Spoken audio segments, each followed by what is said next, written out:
एक छोटे से गांव में रेबेका नाम की एक लड़की रहती थी। रेबेका बहुत होशियार और खूबसूरत थी, लेकिन उसका स्वभाव बहुत चिड़चिड़ा और गुस्सैल था। वह छोटी छोटी बातों पर भी झल्ला उठती और घर वालों से रूखे लहजे में बात करती। उसकी माँ पापा और दादा दादी उसे बार बार समझाते, बेटी गुस्सा मत करो, मीठी बोली से सब अपना हो जाता है। पर रेबेका सोचती, मुझे कोई हक नहीं देता कि मैं अपनी मर्जी से बोलूं, सब मुझे दबाना चाहते हैं। हर रात उसकी दादी उसे एक ही बाइबल वचन सुनाती, नीति वचन 15। एक कोमल उत्तर क्रोध को दूर करता है, पर कठोर वचन क्रोध को भड़काते हैं। रेबेका चिढ़कर कहती, दादी बस करो, रोज रोज एक ही बात। एक दिन स्कूल में उसकी सबसे अच्छी सहेली सारा ने गलती से रेबेका का नया पेन गिरा दिया और वह टूट गया। रेबेका जोर से चिल्लाई, तू कितनी बेवकूफ है, मेरी हर चीज बर्बाद कर देती है। सारा की आंखें भर आईं, पूरी क्लास देखती रह गई। उस दिन से सारा ने रेबेका से बात करना बंद कर दिया। धीरे धीरे बाकी सहेलियां भी उससे दूर होने लगी। रेबेका अकेली पड़ गई। घर आकर वह उदास बैठी थी। माँ ने पूछा, क्या हुआ बेटी? रेबेका रोते हुए बोली, सब मुझे छोड़कर चले गए, कोई मुझसे बात नहीं करता। माँ ने प्यार से गले लगाया और कहा, बेटी जिस तरह कांटेदार झाड़ी को कोई छूना नहीं चाहता, वैसे ही कड़वी जबान वाले को कोई पास नहीं रखना चाहता। तेरी सहेलियां तुझसे डरने लगी हैं। फिर माँ ने बाइबल खोली और पढ़ा, याकूब 3:5-6। जीभ एक छोटा सा अंग है, पर बड़ी बड़ी डींगे मारती है, वह आग है। रेबेका को अपनी गलती समझ आई।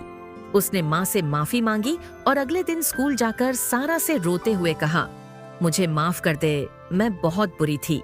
सारा ने उसे गले लगा लिया। धीरे धीरे उसकी सारी सहेलियां वापस आ गईं। पर अभी रेबेका की परीक्षा पूरी नहीं हुई थी। शाम को गांव में मेला लगा था। रेबेका अपनी छोटी बहन मरियम को लेकर गई। मरियम ने एक दुकान पर सुंदर गुड़िया देखी और जिद करने लगी। रेबेका का गुस्सा फिर भड़क उठा। उसने जोर से डांट दिया, चुप कर, हर चीज के लिए रोना है, और गुड़िया को जोर से फेंक दिया। गुड़िया टूट गई। दुकानदार चिल्लाया, अरे लड़की, ये तूने क्या किया? लोग इकट्ठा हो गए। दुकानदार ने कहा, अब पैसे दे, नहीं तो पुलिस बुलाऊंगा। रेबेका घबरा गई। तभी उसके पापा वहां पहुंचे। उन्होंने दुकानदार से शांति से बात की, नुकसान का पैसा दिया और रेबेका को घर ले आए। रात में पापा ने उसे बुलाया और प्यार से कहा, बेटी गुस्सा तेरे अंदर का शैतान है।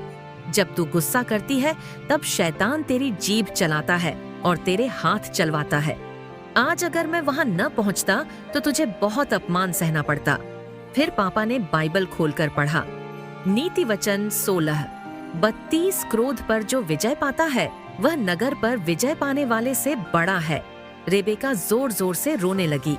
उसने पापा मम्मी के पैर पकड़े और कहा, मैं अब कभी गुस्सा नहीं करूंगी, मैं अपनी जीभ को काबू में रखूंगी।